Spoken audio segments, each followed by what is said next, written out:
El silencio del pescadero.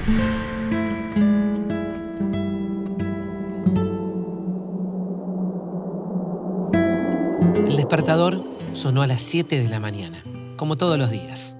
Me incorporé en la cama, pero no puse los pies en el suelo todavía.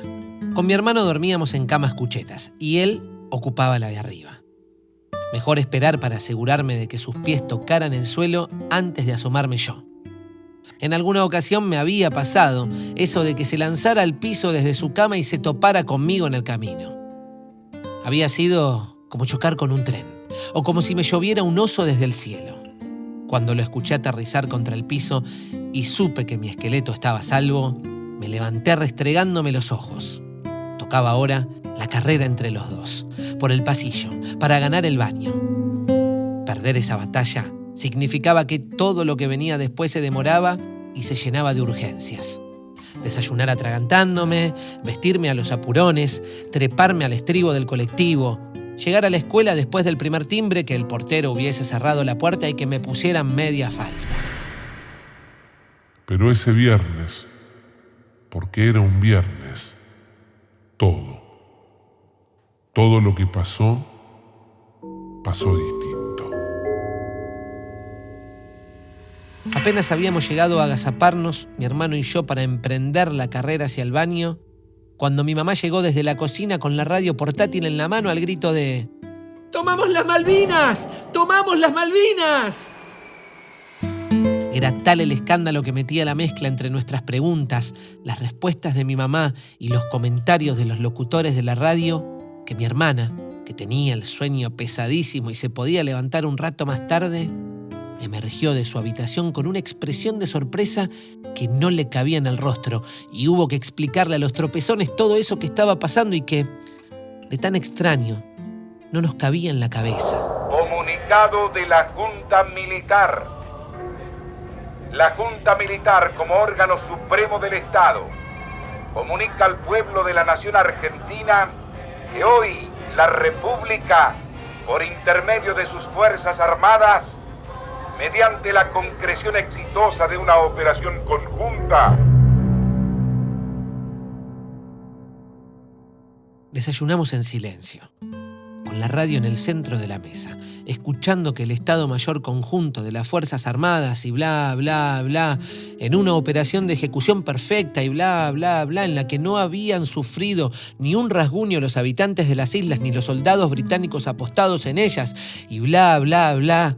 El pabellón argentino volvía a ondear sobre Puerto Stanley, que no se llamaba más Puerto Stanley, sino Puerto Argentino. Esto último, lo del cambio de nombre de la capital de las islas, no estoy seguro de si lo dijeron ese mismo día o si sucedió después. Lo que pasa es que fueron meses tan vertiginosos, tan llenos de novedades, que los recuerdos se acumulaban sin darnos tiempo a ponerlos en orden.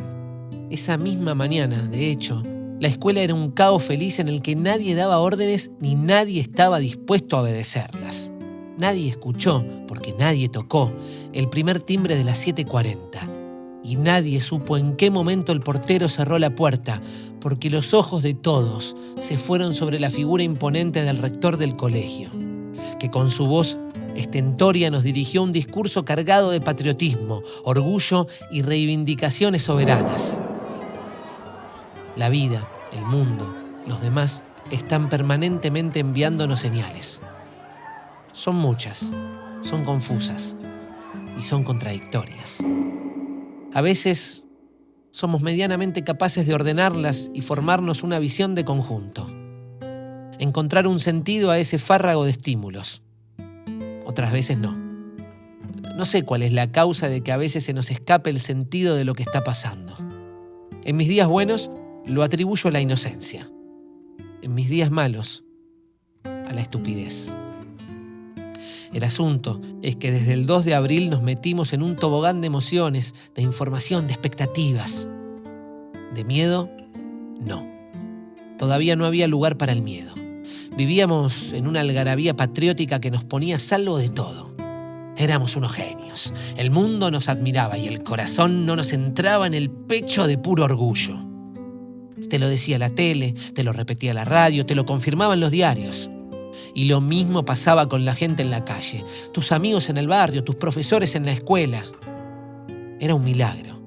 Del aire se había disipado hasta el último malestar, hasta el último gesto de fastidio, hasta la última crítica hacia el gobierno. Unos días antes del 2 de abril, las cosas eran distintas. Muy distintas. El régimen militar ya no tenía la solidez que había exhibido en el pasado. La gente, poco a poco, se atrevía a criticarlo en voz alta, a quejarse de la situación económica, a levantar el manto de silencio que pesaba sobre sus secretos más oscuros. Era un proceso de lentísima erosión, precisamente del proceso. Pues bien, desde el 2 de abril, todo eso se había detenido. Cancelado, más bien. Ahora no había lugar para ninguna revisión, ninguna crítica. Todos éramos uno. Todos éramos Malvinas. Usualmente a mí me tocaba hacer las compras. Mi madre trabajaba sin parar. Mis hermanos estudiaban en la universidad y también trabajaban. Y en tanto yo solo me tenía que ocupar del secundario. Fin del tema. ¡Pibe! Agarrá la bici y las bolsas y andá al mercadito. El mercadito quedaba cerca de la estación y tenía varios puestos. Fiambrería con despensa, verdulería, carnicería y pescadería. Y en esos días, a nadie le preocupaba tardar demasiado tiempo con los mandados, ni que la vieja de la vuelta se colase en la fila. Todo el mundo quería hablar de Malvinas. Que el desembarco, que los soldados, que el discurso del canciller en las Naciones Unidas, que la visita de Galtieri a las islas recién recobradas. El único que se quedaba al margen de ese bullicioso festivo era el pescadero. El pescadero era un italiano silencioso, alto, flaquísimo, que usaba una boina calada hasta las cejas y que fumaba unos cigarrillos negros apestosos. Mientras los otros puesteros y los clientes debatían a los gritos sobre lo hecho y lo por hacer, el Tano le pasaba un trapo rejilla a su mesada de mármol, o el lampazo al piso de baldosas blancas y negras alrededor de su puesto. Solo salía de esos hábitos solitarios cuando alguien se acercaba a comprarle su pescado. El italiano me daba miedo desde que era un chico muy chico. Lo rodeaba una atmósfera oscura, cargada, silenciosa. El humo que apestaba en sus cigarrillos no ayudaba a volverlo hospitalario. Y como siempre odié comer pescado. En mi casa no sabían cómo disimularle el olor y el sabor para convencerme de comerlo.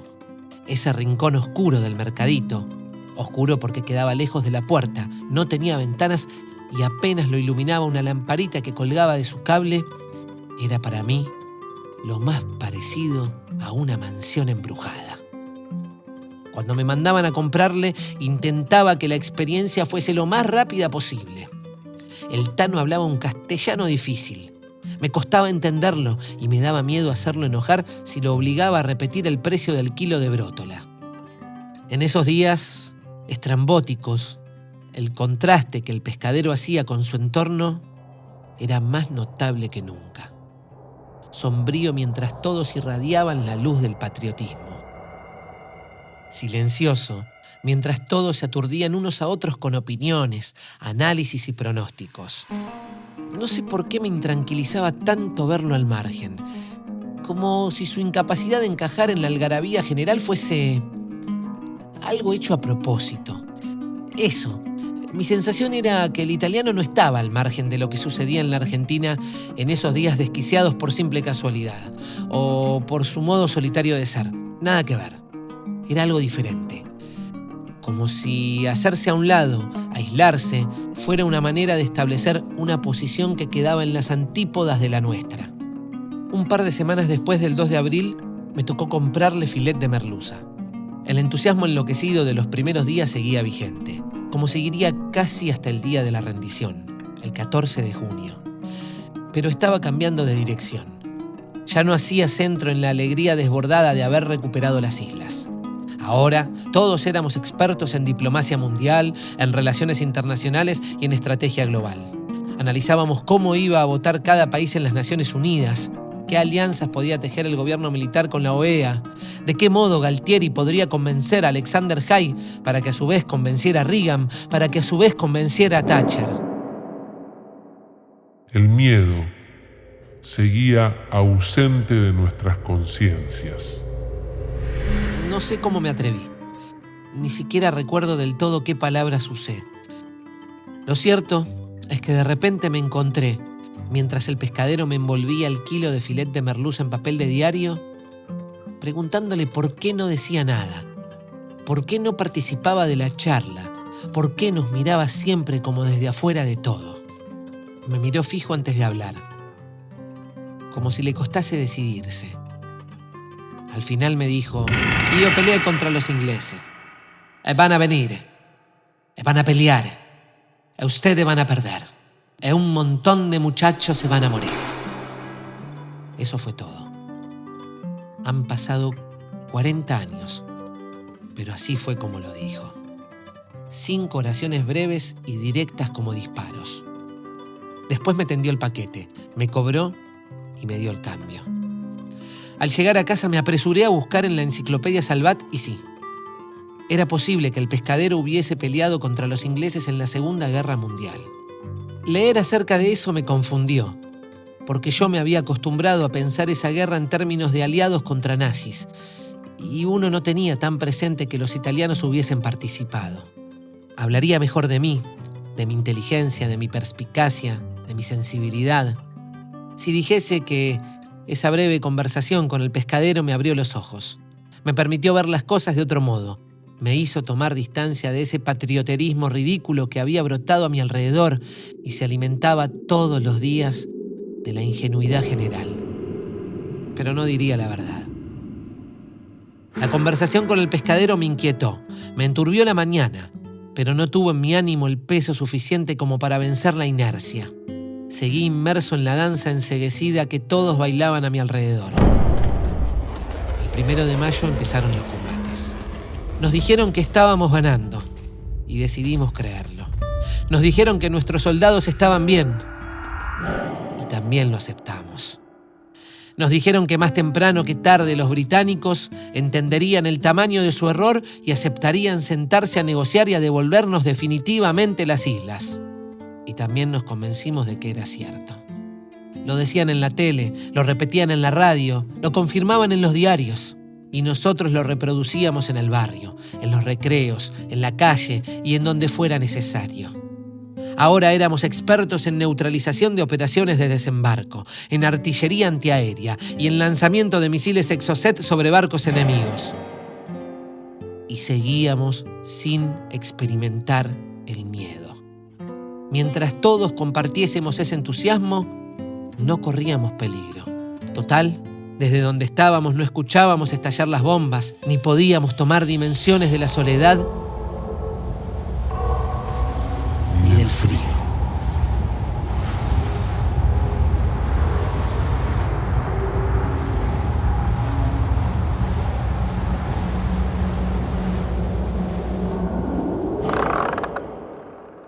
La única nota desafinada, la única manchita en ese decorado perfecto, era la actitud del pescadero.